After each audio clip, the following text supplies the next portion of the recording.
In an age when much of the world's population was still dressing in sheepskins, the Persians were developing an industry, an amalgam of art, craft and science, which has amazed and fascinated all, from the royalty of every realm to the most fashion-conscious aficionados in every walk of life. Modern nomads still produce their tribal carpets and rugs exactly as their forefathers did over 1,000 years ago. It all starts in the craggy foothills and dusty plains of this ancient land, as the nomads herd their flocks of sheep from summer grazing in the mountains to winter quarters in the southern plains. Neither the nomads nor their sheep can cope with the extreme heat in summer, where temperatures regularly exceed 50 degrees Celsius. Water is a valuable resource and eagerly sought out at the end of a dry day's trek. As they draw closer to the watering holes, the animals pick up the water's scent and try to break away. But there is a definite pecking order and the herds must not be allowed to mix. Separating them is complicated and can be incredibly laborious. While many nomads still walk or ride with their herds, an increasing number send their worldly goods ahead by truck or pickup van, along with the rest of their family, to set up camp in advance. A river crossing and an abundance of water provides a welcome change from the labor of lifting a leaky bucket from a well. These nomadic women take advantage of a river crossing to replenish water supplies and rinse out colored yarn, which will be used later for weaving.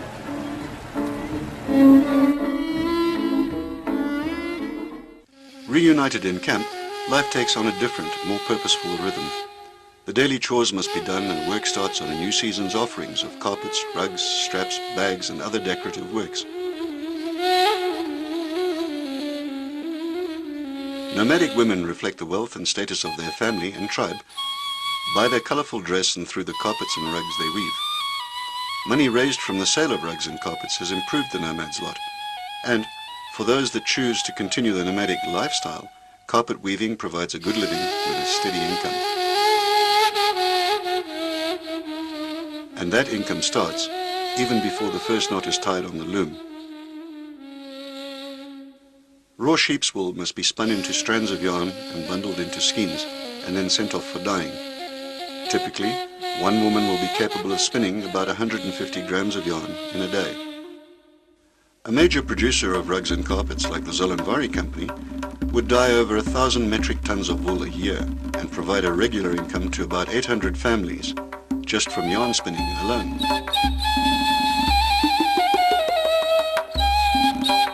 When the wool has been carded and spun, it is collected and brought to the dyeing plant where it is expertly graded by color, thickness and quality, and then stored until drawn for use.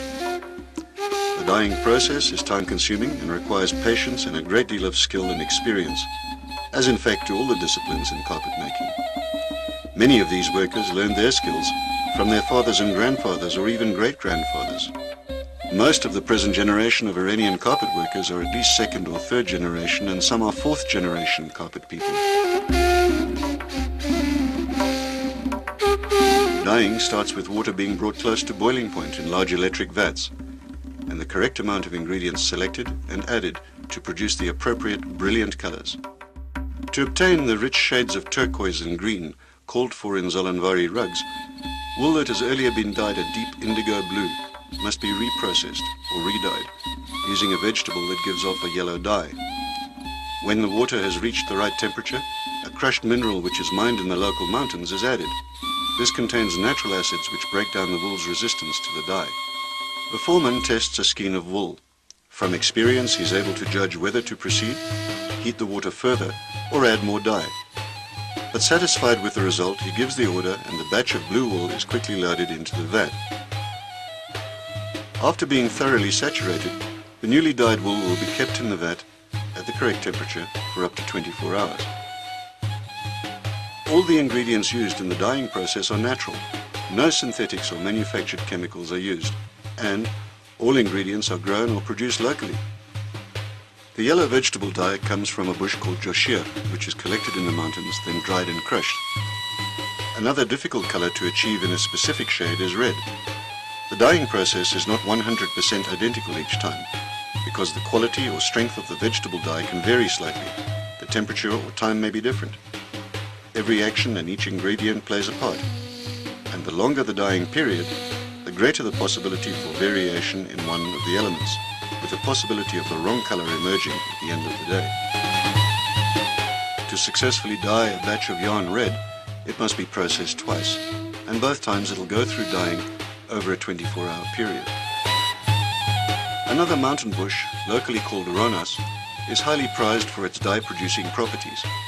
That deep, rich red seen in so many good Persian carpets originates from the bark of this humble plant, and of course from the process perfected here at the Zollanvari dyeing plant. To get a deep chocolate brown, the outer skin of the walnut is used, and again it is dried and ground.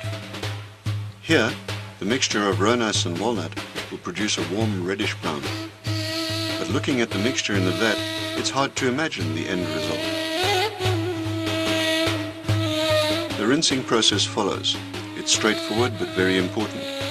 Not only are the remaining dyes rinsed out, but as much of the detritus from the vegetable ingredients are removed as possible. All the processes you see in use today are the same as they were over 1,000 years ago, with the exception of a low level of automation, which has been added over the years. But the machines do not replace people. They simply make life easier and enable work to be performed more effectively. Equipment used in carpet and rug making is quite specialized and is usually purpose-built and dedicated to a specific function. For example, this spin dryer was designed and built to handle heavy, almost industrial working conditions every day. After rinsing, the dyed wool is dried in the Zollanvari's garden alongside the dyeing plant in preparation for its journey back to the nomads. Zollanvari has built a recycling plant to enable the water used in dyeing to be reused. The plant output is currently undergoing purity tests, but because the dye ingredients are natural products, the rinsing water does not need recycling for its second phase of use to irrigate the impressive gardens, beautiful as well as practical.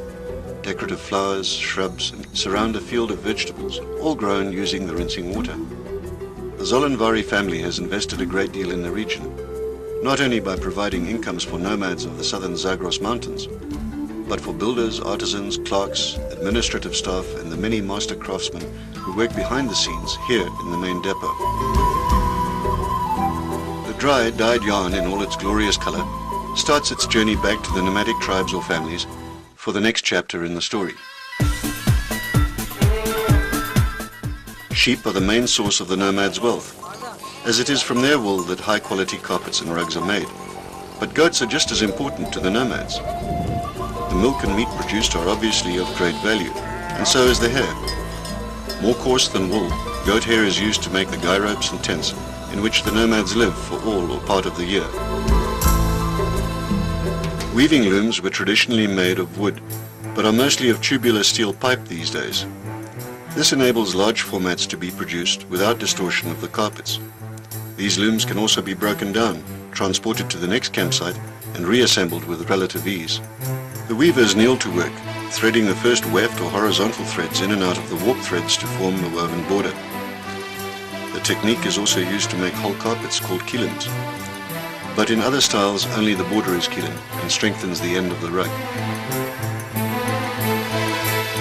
Warp threads, the vertical ones, are set up first, and the more there are over a given space, the greater will be the number of knots once the carpet is complete.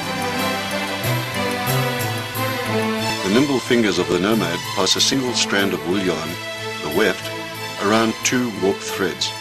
She passes the weft thread around the outside of the warps and pulls them back up through the middle, making a knot.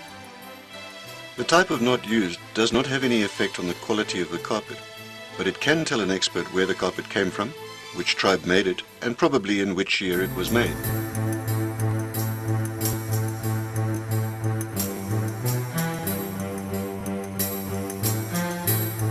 Most Persian weavers tie the knots with their fingers and use a tick, a hook knife, to pull the weft threads through or to separate the threads of the warp. The sharp blade is used to cut the weft after tightening the knot. When a row of knots is completed, the weavers use a comb-like tool called a daftun to compress the row. Knots are overlapped and held in place with one or two weft threads, followed by another row of knots and even more vigorous applications of the DAF tool.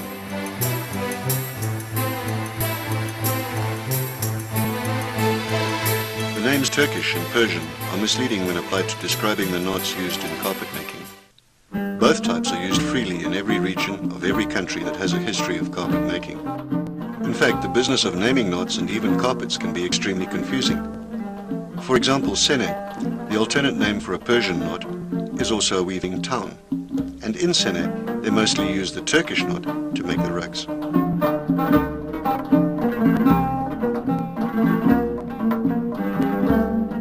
The weavers here are working in one of the tribal rug styles, and these styles, in our modern times, owe much of their popularity to the efforts of the Zollanvari company.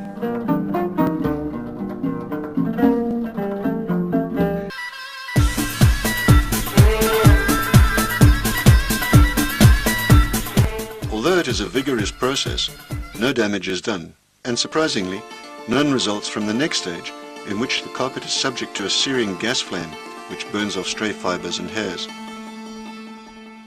A stiff brush is used to rub off and remove the charred remains of hair, and the carpet is moved into the washing area, where it is scrubbed enthusiastically by a team of men, each wielding what looks like a garden hoe.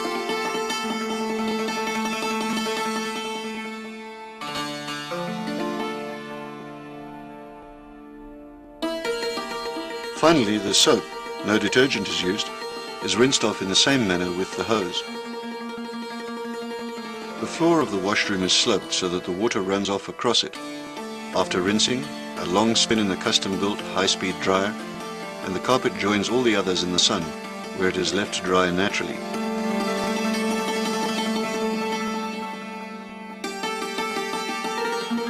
And as they dry, the colors start shining through, and the drying area takes on a look that, for all the world, resembles an exotic garden of flowers.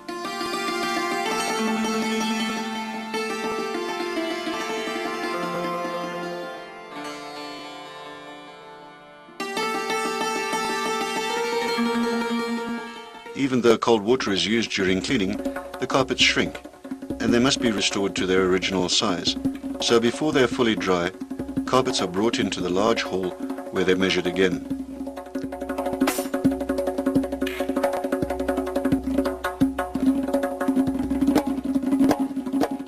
Using one corner as a starting point, string is pegged out to the carpet's original measurements, which were noted when it first arrived at the depot.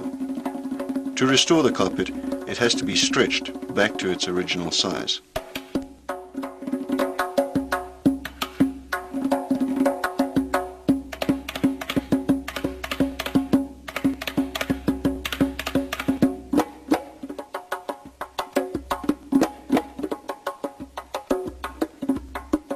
Stretching the carpet without causing any damage is a delicate process that looks quick and simple only because the workmen are so practiced and experienced.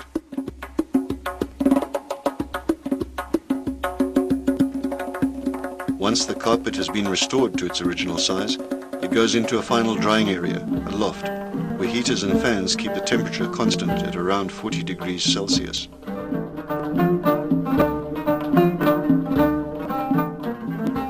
Completely dry at last, the carpet is moved downstairs where it enters a critical phase that holds the greatest potential for disaster. The master shearer shaves the nap of the carpet, reducing the pile, in the case of this Gabay rug, to about 1.5 centimeters. A slip of the hand here, an injudicious sweep of the shearing razor, and countless hours of painstaking work and months of income will go down the drain. Once sheared, the pattern is more readily seen, and again, a quality check is made. Flaws are noted for correction or repair. Zollanvari is proud of their workmanship and the high quality of their tribal rugs, and not one of these will be allowed to leave the premises without undergoing the most stringent quality checks. Zollanvari tribal rugs and carpets. The legend lives on.